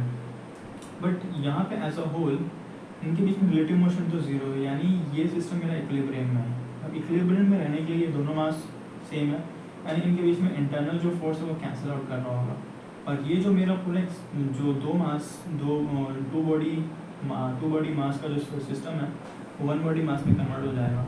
इसका जो था 20 न्यूटन लग रहा है, तो यहाँ इसका 2 किलो मास होगा, इसका 100 किलो, इसका 10 किलो मास होगा. तो इसका टोटल मास कितना हो गया 120 न्यूटन. अब इसको यहाँ पे होल्ड करने के लिए 120 kg, तो फोर्स लग जाएगा 120 न्यूटन. 120 न्यूटन का फोर्स लगेगा इन डाउनवर्ड डायरेक्शन. ठीक है, यहाँ पे मेरा F लग रहा है. F मेरा इतना है कि मुझे इसको रोक के रखा है. तो अभी इसको रोकने के लिए 120 न्यूटन का रोकने के लिए यहाँ पे ऊपर डायरेक्शन कुछ फोर्स होना चाहिए, जो कि क्या आएगा, इस फ्रिक्शन की वजह से आएगा, जो कि यहाँ पे इस बॉल को होल्ड करके रखें कॉज ऑफ दिस. अगर ये ना होता तो इनके बीच में रिलेटिव मोशन होता एंड यहाँ पे मेरा 120 नीचे लगता and mu into N, and देखो जीरो होता तो ये पूरा फ्री फॉल कर जाता. बट यहाँ पे F की वजह से मेरा म्यू इंटू F आ रहा है, इस वजह से मेरा फ्रिक्शनल फोर्स आ रहा है. फ्रिक्शनल फोर्स को होल्ड के रखा है. अब ये बॉडी यहाँ पे मूव नहीं कर रही है. अगर मैं इस पर 10 न्यूटन का फोर्स लगा रहा हूँ नीचे, ये मूव नहीं कर रहा, मैंने ऊपर कुछ फोर्स लगा रखा है, तो मेरे ऊपर का फोर्स कितना होना चाहिए, 10 न्यूटन होना चाहिए. ठीक है, तो सेम मेरा जो frictional force between this system and between block B and this wall F, wall जो होगा वो क्या हो जाएगा, F हो जाएगा. इनके जो इंटरनल जो फ्रिक्शन लगेगा इस म्यूटी की वजह से, वो उसका कुछ यहाँ पे इफेक्ट नहीं आएगा, क्योंकि FBD बनाएंगे तो क्लियर हो जाएगा. बट यहाँ पे इसको जो वन सिंगल मास रखेंगे, क्योंकि इक्विलिब्रियम में है, तो सिंगल मास लेके चल लो और इंटरनल फोर्स वो कैंसिल आउट कर देगा. इंटरनल फोर्स तो यहाँ पे भी होगा कुछ, ठीक है, यहाँ पे भी होगा, यहाँ पे भी होगा, यहाँ पे होगा, बट हमें उससे मतलब नहीं है.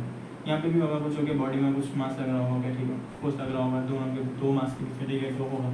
यहाँ पे भी कुछ लग रहा है, क्योंकि इलेक्ट्रोस्टैटिक फोर्स होता है, फ्रिक्शनल फोर्स इलेक्ट्रोस्टैटिक फोर्स. ठीक है, तो इसको हम सिंगल बॉडी प्रॉब्लम लेके यहाँ पे वजह से रुका होगा, नीचे नहीं जा रहा है. नीचे की तरफ 120 न्यूटन का फोर्स लग रहा होगा, नीचे नहीं जा रहा है बट वो ठीक है. यहाँ से मैंने F लगा रखा है, यहाँ से मेरा म्यू लगेगा, तो मेरा फ्रिक्शनली इसको फ्रिक्शन फोर्स जो है मैंने होल्ड करके रखा होगा उसको मार, तो वो भी इसके इक्विवेलेंट होना चाहिए ना, तो ना उनके बीच में मोशन चालू रहता. तो F क्या हो जाएगा मेरा 120 Newton. So it was a theoretical question.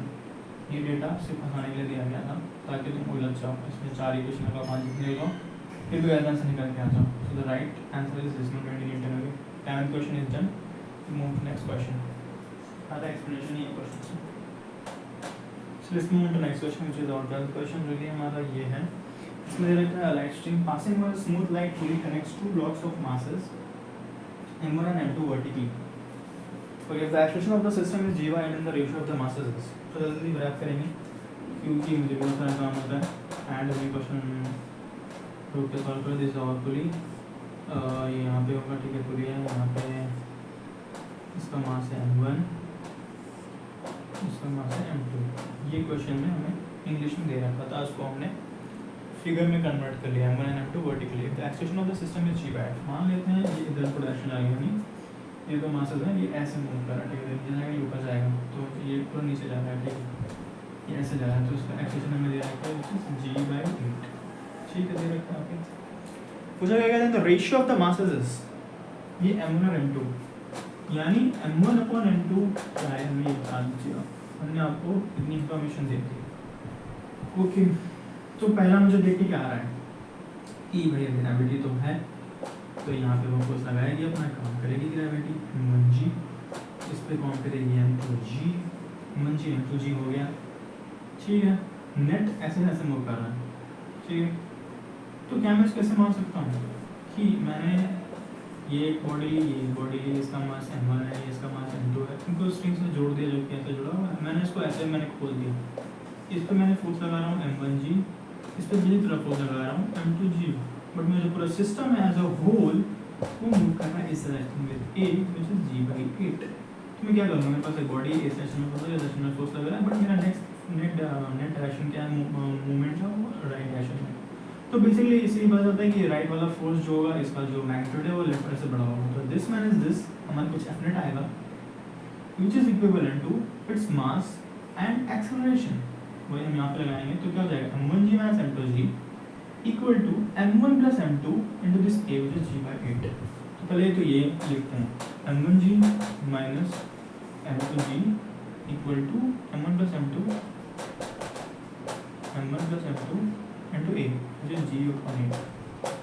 Okay, clear हो गया यहाँ से, ओके ओके ओके। उसके बाद क्या पूछा गया है, रेशियो ऑफ मासेस पूछा गया, m1 में तो पूछा गया, ओके ये तो क्लियर हो गया, ठीक है। यहाँ से g है m1 माइनस m2, ये 8 के मतलब भेज दूंगा तो हो जाएगा 8m1, आई थिंक सॉल्व हो गया, 8m2 equal to m1 plus m2, 8m1 minus m1 7m1, m2 plus 8m2 9m2, m1 plus m2 क्या हो जाएगा, इट्स 9m7। ओके, क्वेश्चन में इतना ही था, तो ये भी इजी था, ये ट्रिपल 2002 पहले कितने इजी क्वेश्चन आते हैं, अब तो डिफिकल्टी लेवल बढ़ाते जा रहे हैं। ओके, सो ये भी हो गया है and let's move on to next question. यार बराबर नहीं रहा, सॉरी अगेन। 13th क्वेश्चन जो कि है ये, okay. 3 identical blocks of masses m equal to 2 kg are drawn by a force F of 10 by 2 Newton with an acceleration of 0.6 meter per second square and a friction surface, okay, friction type हो गया, friction surface, and what is the tension in the string between the blocks B and C, okay। तो question figure भी दे रखा है, this is first, this is second, this is third, this is A B C, okay। यहाँ पे F है and इसको हमने string से कनेक्ट कर रखा है, इधर ऑफ डायग्राम हमारा, ठीक, ओके। F से F दे रखा है 10.2 न्यूटन, एक्सेलरेशन भी नेट दे रखा है सिस्टम का 0.6, तो ये भी नेट सिस्टम है मेरा, इसको नेट सिस्टम मानते हैं, ये मूव कर रहा है with an acceleration of 0.6 metre पर सेकंड स्क्वायर, ओके। और अब फ्रिक्शन सरफेस है, यानी यहाँ पे कुछ फ्रिक्शन है, इसका कुछ म्यू दे रखा है, ठीक है, दे रखा होगा बट यहाँ पे दिया तो है नहीं, okay. What is the tension in newton in the string between the block B and C, B and C, देखो जब इसको मैंने खींचा तो ये तो इनिशियली जो मेरी स्ट्रिंग थी स्लैक होगी, उसमें कोई फोर्स रहा होगा, जैसे ही खींचा ये एक्टिवेट हो गई, इसने टी लगाना चालू कर दिया, ये फोर्स लगाना चालू कर दिया, जैसे T1, ओके, अपोजिट डायरेक्शन में लगता है, ओके। यहाँ पे भी आ जाएगा, जैसे इस पर थोड़ा फोर्स ये आगे बढ़ेगा तो ये भी एक्टिवेट हो जाएगा, इस पर भी फोर्स आ जाएगा T2, इसकी वजह से, क्योंकि स्लैक था इनिशियल कुछ था नहीं, बट जैसे इस पर फोर्स लगेगा, इन दोनों कनेक्ट कर रखा है तो इसको भी टीच लगेगा, तो T2 लगेगा। तो T2 हमारा टेंशन हमने क्या माना, T2 अगेन इंटू हमने क्या माना टेंशन बिटवीन बी एंड सी, हमें ये फाइंड करना है कि हमारा T2 क्या है। ओके, तो हमने इनिशियल फोर्स दिया था जो कि था मेरा 10.2 न्यूटन का। ओके, एंड एक्सेलरेशन था दिस, मास क्या था सबका 2 था, इसका भी 2, इसका भी 2, इसका भी 2, ये मास था, टोटल 6 किलो मास था, ये हम लेके मूव कर रहे थे। ओके, तो एफ नेट मैंने किया था 10.2 Newton, 10.2 Newton, not is F net, ये एफ नेट नहीं दिया, ठीक है, ये एफ दे रखा है जिससे ये मूव कर रहा है।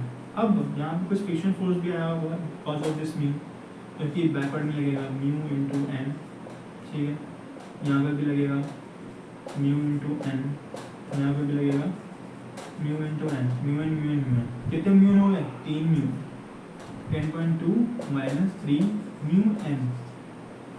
Okay, now this force is responsible for this acceleration, mass कितना है 222 6 इंटू ए। ओके, यहाँ से अब मैं ये क्यों कर रहा हूँ, क्योंकि मुझे ये म्यू निकालना है, कि जब यहाँ पे मैं T2 निकालूंगा तो यहाँ पे T2 लग रहा है। ओके, यहाँ पे भी एक म्यू लग रहा है ना, इसको हमने यहाँ पे इंक्लूड कर रखा है, तो T2 माइनस म्यू जो होगा, मास तो मुझे पता है 2 इंटू एक्सेलरेशन, मुझे एक्सेलरेशन भी पता है क्या है, ये 0.6, तो जब मैं इसको यहाँ पे रखूँगा तो ये तो मुझे पता है, मुझे ये फाइंड करना है, मुझे ये नहीं पता है, मैं इसको यहाँ कहाँ से निकालूंगा, यहाँ से निकालूंगा, तो जब मैं यहाँ से निकालूंगा तो 6 इंटू ए, 6 इंटू 0.6 तो हो जाएगा 6 से 30 से 3.6 इज इक्वल टू 3.6। ओके, 3.6 को मैं इधर लेके आऊँगा 10.2 माइनस 3.6 एंड मैंने इसके बिना 7, तो यहाँ पर जाएगा 6.4 प्लस 2 6.6,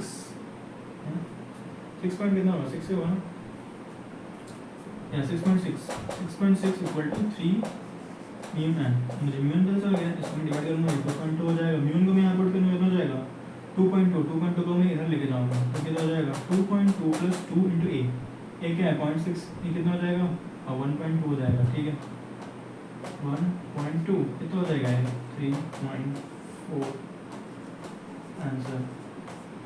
ओके, सिंपल, डन, खत्म, खलास। 13 हो गया, let's move on to 14th। Yes कर दिया, फिर 2 क्वेश्चन बचेगा उसके बाद चलेंगे next question which is 14th। Okay, 14th question. A block kept on a rough inclined plane as shown in the figure remains at rest up to a maximum force 2 Newton. Down the inclined plane, the maximum force on the question उन्होंने read कर लिया होगा, मैंने read कर लिया है, ठीक है। तो बेसिकली हमें क्या दिया है, फिगर देखते हैं, इसका फिगर है कुछ इस प्रकार,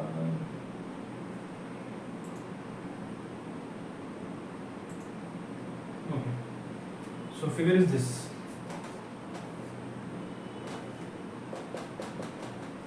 okay, this is 30 degree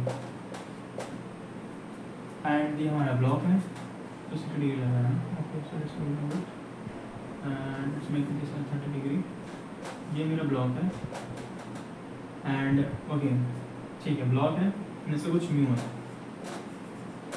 mu क्या है, म्यू ही तो फाइंड करना है शायद, हाँ म्यू ही फाइंड करना है, म्यू ही फाइंड करना है। ओके, अब ये होता है ये कन्फिग्रेशन दे रखा है, ठीक है। अब जब ऐसे कन्फ्यूजन में हमारा कोई सिस्टम होता है तो इस पर कितना हो सकता है, यहाँ पे जी लगेगा, तो मैंने ऑलरेडी बता दिया इलेक्ट्रिक में क्या लगेगा, जी sin 30, सी sin 30। अगर ये फ्रिक्शन लेस होता है, ये मेरा प्लेन जो है जहाँ पे मेरा ये ब्लॉक रखा हुआ है जिसका मास तो मुझे दिया है कि नहीं, क्वेश्चन पढ़ लेना चाहिए। Okay, 2 Newton 10 Newton and mass वगैरह कुछ नहीं दिया, बस स्टैटिक इक्वेशन पूछेगा। ओके, सो ओके 210 न्यूटन दे रखा है, नॉर्मली ये ऐसा रखा हुआ है, ठीक। अगर ये फ्रिक्शन लेस होता तो इसकी टेंडेंसी क्या होती है कि वो इस डायरेक्शन में मूव करे, क्योंकि उसको एक्सेलरेशन इस डायरेक्शन में दे रखा है, ठीक है।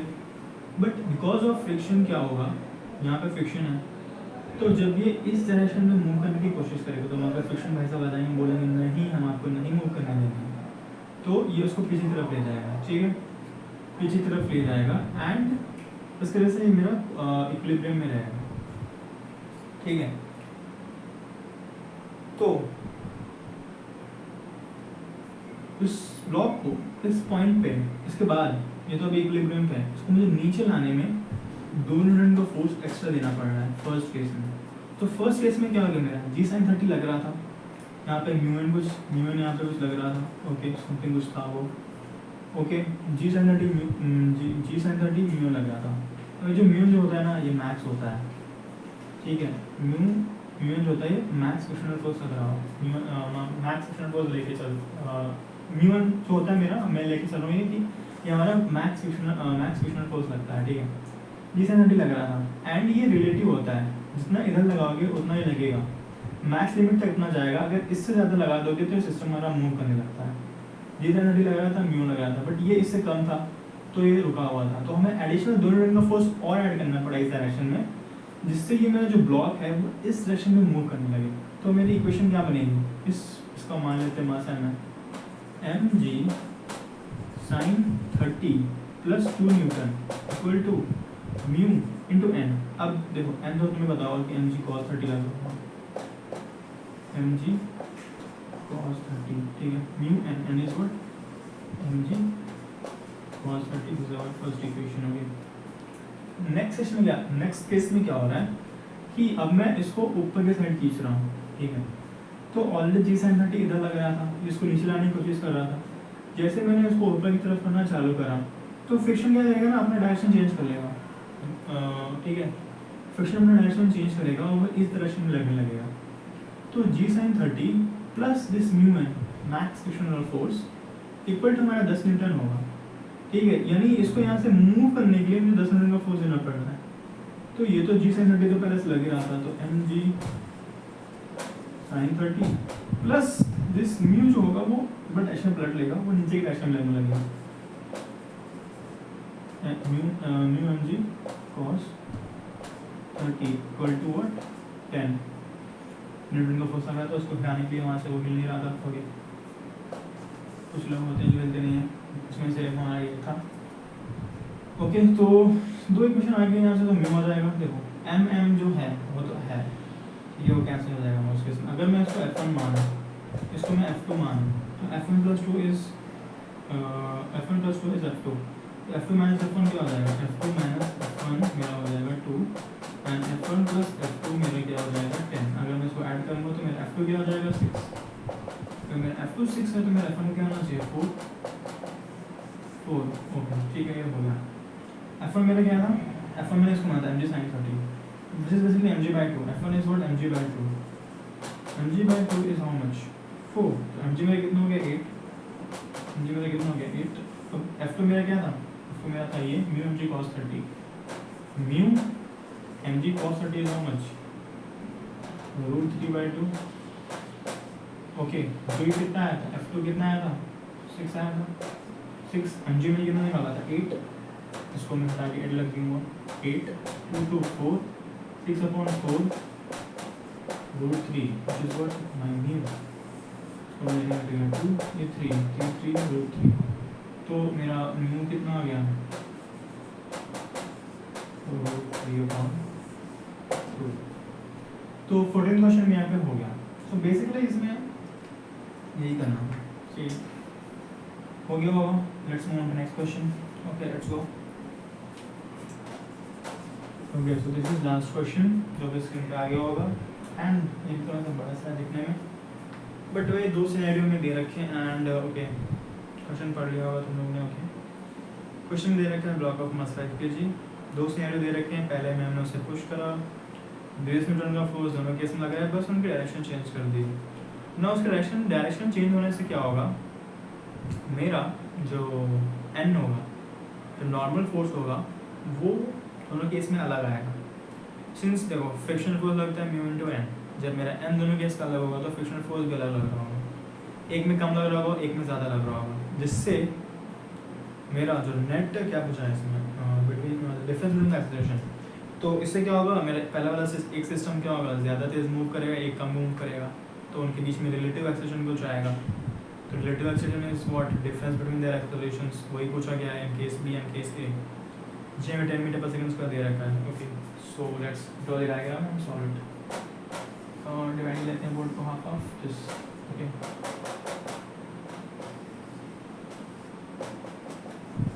Okay so this is 30 degree यहाँ पे दे रखा है 30 डिग्री पे मैंने एफ फोर्स लग रहा है यहाँ पे 30 डिग्री पे 30 डिग्री में सॉरी 30 डिग्री पे एफ फोर्स लग रहा है F N F okay done F F लग रहा है। अब हम फोर्स को ब्रेक करेंगे F cos 30 cos 30 N 30 F N 30 जब डायरेक्शन चेंज होगी यहाँ पे लगेगा एफ कॉस 30 फिर डायरेक्शन में F sine 30 F cos 30 and sorry not अब यही तो रखिएगा f sin 30 ओके। और यहाँ पे इस पे mg लगेगा यहाँ पे इस पे mg लगेगा एंड एक तो क्योंकि यहाँ पे कॉन्टैक्ट में तो नॉर्मल फोर्स की तरफ लगेगा नॉर्मल फोर्स की तरफ लगेगा। तो अगर हम इसको डिक्रिप्ट करें ओवरऑल तो यहाँ पे एक और फोर्स आ रहा है mg यहाँ पे एक फोर्स आ रहा है नॉर्मल फोर्स जो कि ओके सो यहाँ पे भी एक mg नीचे आ रहा है ओके एंड नॉर्मल फोर्स उस तरफ आ रहा है अगर हम नॉर्मल निकालें तो इस केस में नॉर्मल क्या होगा mg माइनस एफ साइन 30 इस केस का नॉर्मल क्या होगा mg प्लस एफ साइन 30 क्योंकि फोर्सेस को बैलेंस करना है एट द एंड वहीं से तो मेरे क्वेश्चन सॉल्व हो रहे हैं ओके। पूछा गया है रिलेटिव स्टेशन देखो अब ये तो रखा है इसको बैलेंस करने के लिए डायरेक्शन में कुछ फोर्स नहीं है बट वो है क्यों है क्योंकि ये म्यू है बट सिंस मूव कर रहा है इसमें पूछा गया है तो म्यू एन लग रहा होगा कुछ दिस मैंने जिस जो कि मेरा नेट फोर्स बनेगा जो कि इस सिस्टम को इस डायरेक्शन में कुछ एक्सेलेरेशन से मूव कर रहा होगा। इसका मान लेते हैं एक्सेलेरेशन a1 इसका मान लेते हैं a2। यहाँ पे वीडियो पॉज करो ये सोच के बताओ कि कौन तेज मूव कर रहा होगा कौन स्लो मूव कर रहा होगा। 3 तक गिनूंगा मैं तो ओके 3 हो गया खत्म हो गया। सो कौन तेज मूव कर रहा होगा ये वाला ये वाला तेज मूव कर रहा होगा क्यों क्योंकि यहाँ पे मेरा क्या है नॉर्मल देखो mg प्लस एफ साइन 30 यहाँ पे mg माइनस एफ साइन 30 है नॉर्मल इसका ज़्यादा है तो जब इसका नॉर्मल ज़्यादा है तो इसका frictional force mu into N क्या होगा ज़्यादा होगा। तो frictional force is basically retarding force जो कि बैकवर्ड डायरेक्शन में लग रहा है तो वो ज़्यादा इसको कैंसिल आउट करना होगा। तो नेट फोर्स इस डायरेक्शन में क्या हो रहा होगा इस केस में कम आ रहा होगा इस केस में ज़्यादा हो रहा होगा। सिंस इसका net force in the moving direction is greater than the net force और इन दिस केस तो ये वाला भैया भाई साहब हमारे ज़्यादा मूव करेंगे या वाले कम मूव करेंगे ठीक है। इसका एक्सेलेरेशन मान लेते हैं हम a2 इसका एक्सेलेरेशन मान लेते हैं a1 आंसर क्या रिपोर्ट करना है हमें a2 माइनस a1 हमें रिपोर्ट करना है ठीक है भैया। तो a2 a1 पता होना चाहिए माइनस कर देंगे आ जाएगा। नाउ दिस बस हमको इक्वेशन में पुट करना है तो हम पुट करते हैं f cos 30। अब मैं सारा रेशियोज में पुट करूँ cos 30 is √3/2 okay minus mu into n minus mu into n what is this mg plus f sin 30 which is f/2 which is equivalent to m into a1 okay. अगर मैं यहाँ पे भी f cos 30 है इसको भी ये रखूँ तो पहली इक्वेशन तो मेरी ये बनेगी दूसरी इक्वेशन में क्या होगा यहाँ पे माइनस आ जाएगा ठीक है। तो पहली और दूसरी इक्वेशन मेरी यहीं से बन गई पहली में प्लस है दूसरी में माइनस है ठीक है स्लैश। तो अगर मैं इसको सॉल्व करूँ तो यहाँ पे f √3/2 अगर हम इसको आगे सॉल्व करें ओके a1 था प्लस माइनस यहाँ पे a1 a2 प्लस जब प्लस है तो a1 माइनस है तो a2 अगर हम इसको सॉल्व करें तो सॉल्व कर ही लेते हैं f √3/2 minus mu mg plus mu f/2 equal to m a1 and इसी केस में f √3/2 minus mu mg minus mu f/2 equal to m a2 हमें क्या निकालना है a1 a2 निकालना है ओके। तो f दे रखा है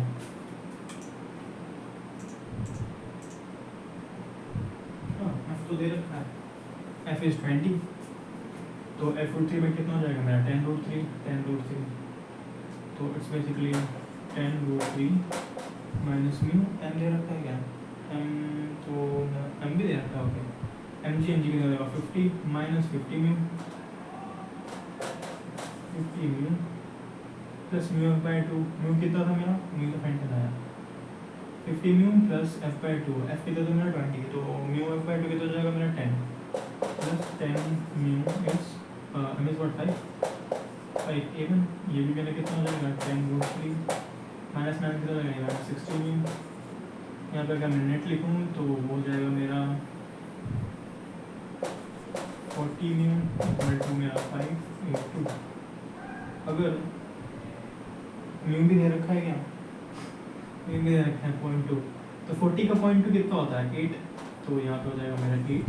60 का 0.2 कितना होता है 12, तो ये हो जाएगा 10√3/2 cos 30 is √3/2। सो यहाँ पे ज़रूरत है क्या 10√3 करना है f 20 cos 30 is √3/2, so it will be 10√3। Okay, तब हम इसको डिवाइड कर दो बेसिकली ना, तो ये जाएगा कितना 2√3 माइनस 0.5 एंड 2√3 माइनस 12/5 में से 5 बढ़ा देते हैं। 8 माइनस 7 निकाल लेंगे तो 8 माइनस 7 करेंगे तो 0 पहले कट जाएगा, जिस माइनस जिस करेंगे तो 855 माइनस